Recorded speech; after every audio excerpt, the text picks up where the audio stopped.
Bonjour, ici Guillaume Crouzet, depuis les studios de CGTN à Paris pour la revue de presse française.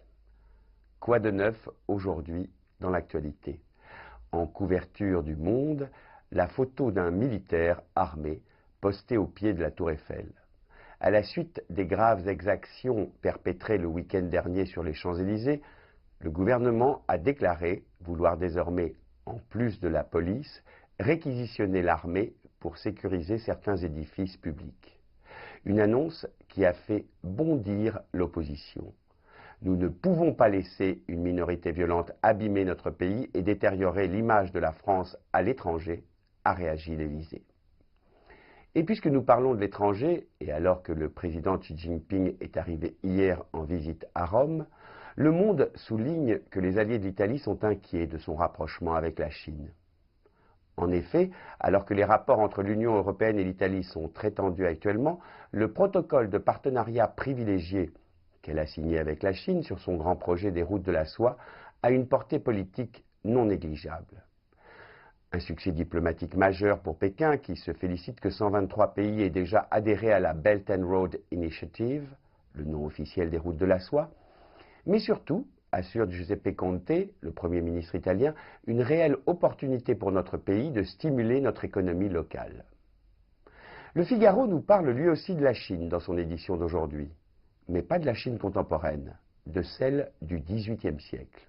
Le journal s'est en effet intéressé aux pièces fantômes des plus beaux châteaux de France. Il a été enquêté dans ces salles fermées au public, faute d'argent pour les restaurer. Il s'est ainsi rendu au château de la Roche-Guyon et nous y dévoile une merveille chinoise bien cachée. Dans ce très beau château, à moins de 75 km de Paris, existe en effet un trésor en péril des plus délicats. Il s'agit d'une petite pièce tapissée d'un papier peint réalisé en Chine à la main au XVIIIe siècle sous la dynastie Qing. Hélas, la pièce est si petite, à peine plus de 4 mètres carrés, et le papier peint en si mauvais état, que cette merveille n'est pas pour le moment accessible au public. Il faudrait 22 000 € pour pouvoir la restaurer et que les touristes puissent la découvrir à nouveau. Et puisque nous parlons d'argent, je vous propose de conclure cette revue de presse avec un sujet paru dans Challenge cette semaine. Le magazine s'est intéressé à un objet que les amateurs de rock adorent collectionner, les guitares électriques. Le Parisien Mathieu Lucas s'en est fait la spécialité.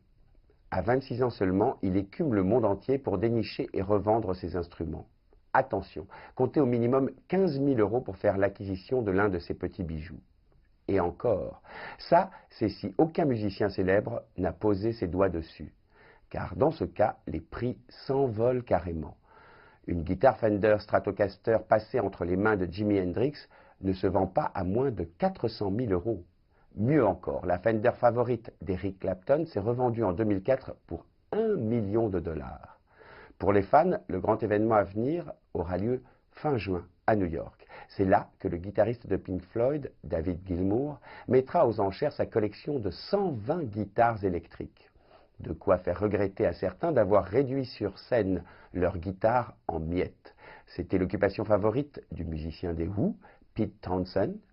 Aujourd'hui âgé de 73 ans, le guitariste anglais a peut-être quelques regrets. C'était Guillaume Crouzet, depuis les studios de CGTN à Paris, pour la revue de presse française.